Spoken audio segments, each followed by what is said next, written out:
Hey, I'm William. Today, I'm going to show you how to replace the high-limit thermostat on a GE dryer. The high-limit thermostat is a safety device designed to prevent the dryer from overheating. It also shuts off the motor if the dryer gets too hot. You might need to change out this part if it failed testing or has been damaged. Before we dig in, take a second to like this video and subscribe to our channel so you'll never miss our latest repair guides. With over 2 million products in stock and the know-how to help you do it yourself, we are AppliancePartsPros.com. As far as tools go, all we'll need today is a Phillips screwdriver. Also, please remember that safety comes first. Always disconnect your dryer by unplugging it or switching the breaker off before you work on it. Now let's get started. To get to the old high-limit thermostat, we're going to use our Phillips screwdriver to remove the 2 screws at the top of the front panel, just behind the door. Now we're going to lift the top panel up just a bit so we can clear the console legs and pull it forward. We're going to remove the Phillips screws that are found at each back corner of the front panel.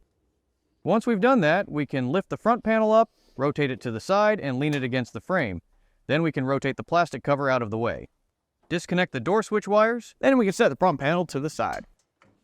With that moved out of the way, we're going to reach under our drum, and we're going to disconnect the belt from the belt pulley. Once that is disconnected, we're going to go ahead and lift up on the belt and use it to assist in pulling the drum forward and out. Now we can set that to the side as well. We can see the high-limit thermostat on the top of the element housing on the far right side. You'll need to take out the 4 Phillips screws holding the heating element on to have enough room to access the thermostat. Once the heating element is loose, remove the wires from the old thermostat.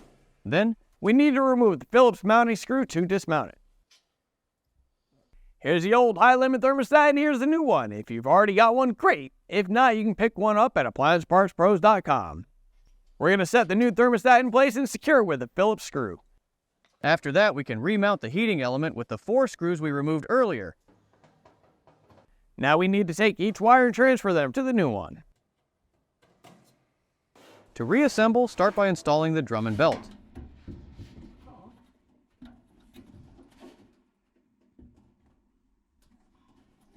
This can be a little difficult, so make sure to get the belt firmly on the motor pulley. Then grab the front panel. We're going to connect the door switch wires and then set the front panel onto the dryer. We need to secure it with the screws we removed earlier. Now we're going to slide the top panel on the console legs, rotate the top panel down, and then secure it with the long Phillips screws we removed from behind the door. And that's all there is to it.